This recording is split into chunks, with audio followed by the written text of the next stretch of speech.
I don't think this generation is bad or weak. Narinig ko kasi minsan, yung mga sinasabi ng mga older generations, grabe na talaga yung mga kabataan ngayon. Ang hihina ng generation na to. Nung panahon namin, di naman kami ganyan. But honestly, I don't think it's that simple. Every generation has had its own struggles. The difference is, magkaiba lang yung battles na hinaharap natin. So instead of asking, anong mali sa mga kabataan ngayon? Siguro, we should also ask, anong nangyari sa generation na to? Because psychologically, magkaiba yung dalawang tanong. Yung una, parang sinasabi agad na sila ang problema.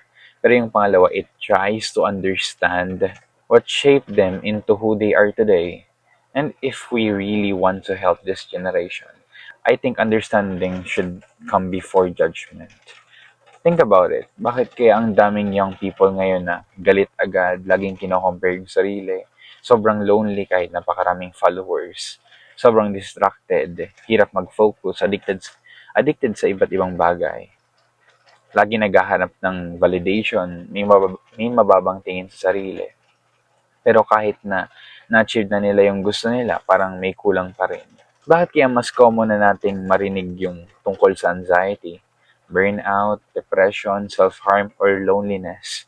Bakit parang ang dali na nating mang-cancel ng tao? Ang daling mang-bash online? Ang daling mawala ng empathy? Ang daling maging toxic? At minsan umabot pa nga sa mga heartbreaking acts of violence. Instead of immediately saying, ang sama na talaga ng kabataan ngayon, maybe let's pause for a second and ask, ano nangyari? Because human behavior is really that simple. Nobody wakes up one morning and suddenly becomes emotionally unhealthy. Nobody suddenly loses empathy overnight. Nobody suddenly becomes selfish, bitter, or hateful for no reason. Usually, it's years of different experiences. People are shaped by their family, environment, friends, the way they were raised, the content they consume every day, the people they look up to, the words spoken to them, even the things they never got to hear. And understanding those things doesn't mean we're excusing bad behavior. Not at all. People are still responsible for their choices. But if we want real change, we have to understand the roots, not just react to the fruits. Because if we only judge the behavior without asking what happened underneath, we'll spend our life treating the symptoms instead of healing what caused them in the first place. This isn't just about one tragedy. Recently, we've seen heartbreaking stories involving young people, violence, bullying, cyberbullying, depression, self-harm, addiction, broken relationships, people becoming cruel online, friends betraying each other, children disrespecting parents, parents giving up on their children. But this isn't about one event. It's something much bigger. Because these are symptoms, the real question is what's happening underneath. One thing na talagang natutunan ko sa pag-aaral ng psychology, pag-aaral, is human behavior is complex, very very complex. Hindi siya black and white. Hindi siya yung ganun kasimple. Nobody usually wakes up one morning and suddenly become emotionally unhealthy. Walang bigla na lang mawala ng empathy. Walang bigla na lang nagiging addicted. Walang bigla na lang nagiging violent. At walang bigla na lang tumitigil magmahal o mag-care sa ibang tao. Usually, matagal yan nabubuo. Little by little, one experience, one habit, one disappointment, one unhealthy environment, wrong influence, one unresolved pain, ulit-ulit, over months, sometimes even years. That's why psychologists often talks about risk factors. Our behavior is usually shaped by many different influences working together, not just one event. Family, friends, school, social media, the content we consume, stress, trauma, the people we surround ourselves with, even the way we learn to cope with pain. Lahat yan may influence. That's also why instead of immediately saying, anong problema sa batang yan? Maybe we should also ask, Ano kaya ang pinagdadaanan niya? Again, that doesn't excuse harmful behavior. We are still responsible for our choices, but understanding the story helps us understand the behavior. Because if we only judge the behavior without understanding what shaped it, we'll always be treating the symptoms instead of the roots. Human behavior is rarely caused by just one thing. Research shows that young people's behavior is influenced by a combination of individual, family, school, peer, and community factors. Napakarami talagang factors na kailangan natin i-consider. Kaya napaka-importante na to understand before you jump into conclusion. Around 1 in 7 adolescents, ages 10 to 19 years old, worldwide experiences a mental health disorder, according to the World Health Organization.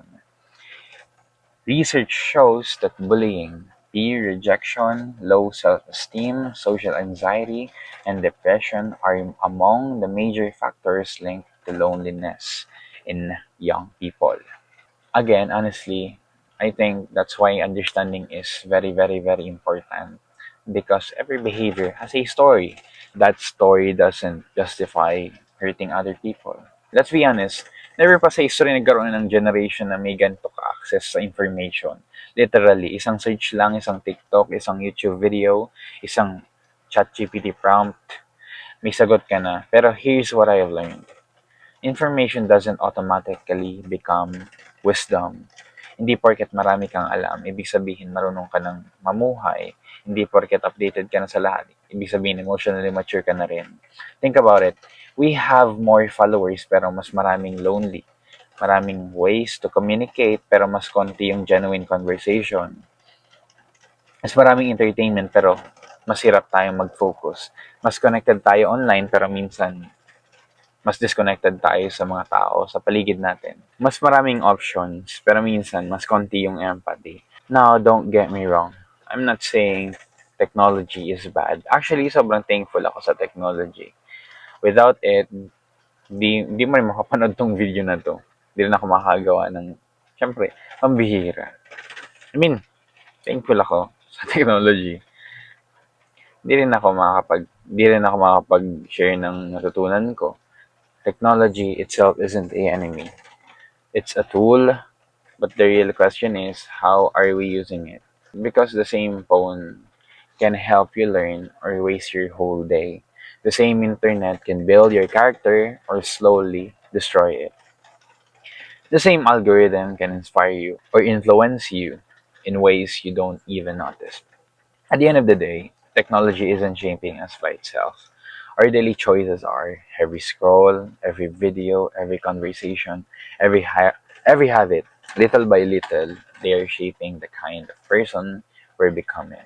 Many young people today are struggling with things like constant comparison, seeking validation, low self-worth, people pleasing, addiction to social media, gaming addiction, pornography, substance use, overconsumption, short attention spans, fear of missing out, instant gratification, poor emotion regulation, difficulty handling rejection, loneliness, isolation, lack of purpose, lack of discipline, difficulty managing time, lack of empathy, difficulty taking responsibility. Not because they're bad people, but because many of these habits are being reinforced every single day. Here's something I wish more people understood.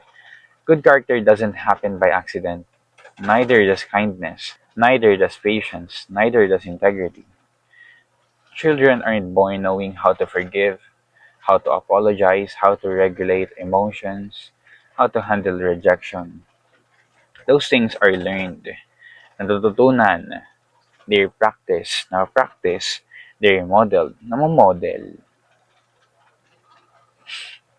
Think about it. No one grows up in a vacuum. Lahat tayo may mga taong naka-influence sa atin. A child spends years observing, watching their parents, teachers, friends, older siblings, content creators, influencers, movies, music, social media, even strangers on the internet. Whether we realize it or not, someone is always influencing us. Someone is always shaping the way we think, the way we speak, the way we treat people, even the way we see ourselves. The question isn't, are young people being influenced? Because they are. The real question is, who is influencing them? Because if parents don't intentionally build character at home, someone else will shape it for them. If schools only teach academics but never teach emotional skills, someone else will. If healthy communities don't make young people feel seen, accepted, and loved, unhealthy communities usually will. Because every person has this deep desire to belong. And if they can find that belonging in healthy places, they eventually look for it somewhere else. Maybe sa wrong circle, maybe sa toxic relationship, maybe sa harmful online communities, maybe sa bisyo, maybe sa people who make them feel accepted. Kahit mali yung ginagawa, that's why I believe building good character isn't just about telling young people what is right and wrong. It's about creating environments where they can actually grow, where they seen, where they heard, where they loved. Because people don't just learn from what we say, they learn from what we consistently show them. Whenever something bad happens, people immediately ask for more punishment, more security, more rules, and yes, those things can be necessary. But rules alone don't change hearts. You can force behavior for a moment, but character grows through repeated choices, healthy relationships, and consistent examples. So, what does research actually say? Psychology and education have been studying this for years, and surprisingly, the things that help young people thrive aren't that complicated. A caring adult, a safe home, healthy friendships, learning how to handle emotions, good role models, a community where you feel accepted, and having a sense of meaning and purpose. Pansin nyo ba, most of those aren't things you can buy. They're relationships. They are people. People who listen, people who care, people who stay, people who make you feel seen. Because sometimes it only takes one person who genuinely believes in you to completely change the direction of your life. Sa lahat ng natutunan ko sa psychology, at syempre, pakikinig sa mga different peoples, isa to sa biggest realizations ko. Habang mas nakikilala ko mga tao, mas nire-realize ko na karamihan sa mga kabataan, hindi na kailangan ng isa pang taong magsasabi sa kanila na mali sila. Kasi sa totoo lang, madalas narinig na nila yun, minsan galing sa ibang tao, minsan sa sarili nilang isip. Ang kailangan siguro ng marami, hindi lang advice, hindi lang sermon, hindi lang lecture, kundi isang taong genuinely na nagkikare. Yung maglilisan muna bago magsalita, yung marunong mag-correct, pero may love. Yung mapapansin yung tahimik sa sulok, yung magtatanong ng, okay ka lang ba? At talagang genuine na hihintayin talaga yung sagot. Yung naniniwala sa'yo, kahit hindi ka pa naniniwala sa sarili mo, yung magsasabing, I'm proud of you. Tuloy mo lang yan, boy. Kasi napansin ko, guidance without relationship, madalas parang lecture lang ang dating. Pero kapag alam mong mahal ka, nag-care talaga sa'yo, kapag alam mong may taong nakakaintindi talaga sa'yo, mas naging open ka rin na tumanggap ng advice. And honestly, I think that's what this generation needs more of. Not just people who know what to say, but people who know how to love. So, anong pwede natin gawin? Instead of always asking, bakit ba ganito mga kabataan ngayon? Maybe mas magandang tanong, anong klaseng tao ba ang gusto kong maging para makatulong sa iba? Kasi hindi naman kailangan maging psychologist, teacher, pastor, or politician para makagawa ng difference. Pwede kang maging kaibigan na marunong makinig. Pwede kang maging kaklase na isasama yung laging naiiwan, yung nale-left out. Pwede kang maging kapatid na mas pinipiling mag-encourage kaysa mang-down. Pwede kang maging magulang na hindi lang nagbibigay ng pera, kundi nagbibigay rin ng oras. Pwede kang maging teacher na mapapansin yung estudyanteng tahimik. Pwede kang maging leader na hindi lang nagbibuild ng programs, kundi nagbibuild ng tao. Kasi sa totoo lang, hindi lahat ng pagbabago nagsisimula sa government. Hindi lahat nagsisimula sa school. Hindi lahat na ay sa bagong batas. Minsan, nagsimula lang siya sa relationship. Isang conversation, one person na who can listen, knows how to listen. Isang simpleng act of kindness. Isang taong nag-decide na gusto kong maging dahilan kung bakit may isang tao na mas gumaan ang araw. Or even better, gusto kong iwan ng mga tao na mas okay kaysa noong una ko silang nakilala. Because at the end of the day, we may not be able to change the whole generation, but we can change the way one person experienced this generation. Maybe the biggest problem isn't that this generation has no potential. Personally, I think this generation has so much potential. Ang problema lang, marami sa kanilang lumaki na kulang talaga sa guidance, kulang sa healthy role models, kulang sa genuine relationships, at kulang sa mga taong talagang nakikita sila at naniniwala sa kanila. Kaya siguro, this generation doesn't just need smarter people or richer people or more successful people. I think we need more people of character. Mga taong pinipiling maging honest kahit mas madaling magsinungaling. Mga taong pinipiling maging mabait kahit mas maraming views ang pagiging toxic. Mga taong pinipiling maging disciplined kahit mas comfortable sumuko. Mga taong pinipiling umunawa bago manghusga. So maybe instead of always asking anong mali sa generation na to, maybe mas mahalagang itanong anong klaseng tao ba ang gusto kong maging para makatulong sa generation na to. Because every generation is shaped one person at a time. One family, one friendship, one conversation, one good example, one decision at baka. The change you're hoping to see doesn't start with everyone else. Baka nagsimula siya sa'yo. So if you learn something from this video, don't just share it, live it. Because people don't just remember what you said, but they remember how you made them feel.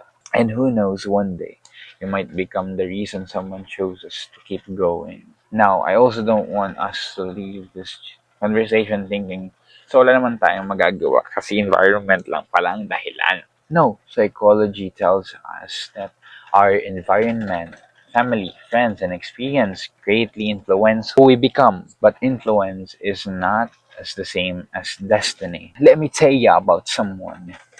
His name was Viktor Frankl. He was a psychiatrist who was imprisoned during one of the darkest moments in history, the Holocaust. He lost his freedom, he lost his family. He experienced suffering that most of us can't even imagine. Everything around him was trying to break him. But after surviving, he wrote something that has inspired millions of people. He said, everything can be taken from a man, but one thing, the freedom to choose one's attitude in any given set of circumstances. That quote hit me because here's what it means. Yes, your family influence you, your friends influence you, your school influence you, social media influence you, your past influence you, your trauma. They don't get to make every choice for you. At some point, you chose whether you become bitter or better. You chose whether pain will make you hurt people or help people. You chose whether your past become your excuse or your testimony. That's one of the biggest lessons I've been learning in my own life.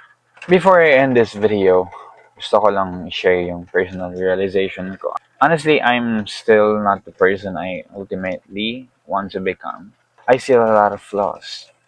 Marami pa rin akong bad habits na inaayos. May mga araw pa rin na nag-overthink ako, nabibikaw, nagkakamali at minsan mabalik pa rin ako sa old patterns. Pero if there is one thing na masabi kong intentional kong pinapursue is this: I wanted to become a kinder person. Hindi yung Mabait lang kapag mabait din yung tao. Hindi yung mabait lang kapag may kapalit.